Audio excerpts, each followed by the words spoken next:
જોઈ રહ્યા છો NN ન્યૂઝ. હું છું એન્કર રવિતા પટેલ. હવે જોઈએ અગત્યના સમાચાર.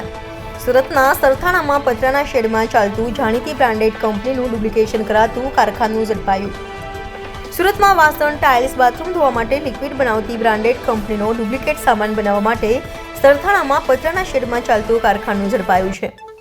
મુંબઈની ટીમે સ્થાનિક પોલીસની સાથે દરોડા પાડી 3.31 લાખનો સામાન કબજે લઈ એકની ધરપકડ કરી હતી. ફિનાઇલ, વાસણ, બાથરૂમ ધોવા માટે દેશની જાણીતી કંપની દ્વારા તેમની કંપનીની લીગલ કામ માટે ઓથોરિટી આપવામાં આવી હતી.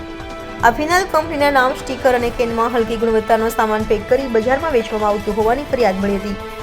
તપાસમાં સુરતના સરથાણા વિસ્તારમાં સીમાડા કેનાલ રોડ પર આરના એન્ટરપ્રાઇઝ નામથી પતરાના મોટા શેડમાં આડમાં આખું કારખાનું ઊભું કરાયાનું બહાર આવતા તેઓ સુરત આવી પહોંચ્યા હતા. સરથાણા પોલીસને સાથે રાખી રેડ કરવામાં આવી હતી. અહીંથી બનાવટી phenyl, toilet cleaner, tile cleaner, dishwasher સહિતનો જંગી જથ્થો મળી આવ્યો હતો. આ બ્રાન્ડેડ કંપનીના સ્ટીકર, કેન, બોટલનો જથ્થો પણ મળ્યો હતો. પોલીસે આ કારખાનું ચલાવનાર અતુલ વજુ ગેલાણી રહે મારુતિધામ રો હાઉસ સરથાણાની ધરપકડ કરી હતી.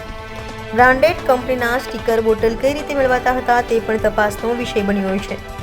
રિપોર્ટર તરુણ હરસોરા, NN ન્યૂઝ, સુરત. દર્શક મિત્રો, NN ન્યૂઝને લાઇક, શેર, સબસ્ક્રાઇબ કરો, બેલ આઇકન પ્રેસ કરો જેથી આપને નોટિફિકેશન્સ મળતી રહે.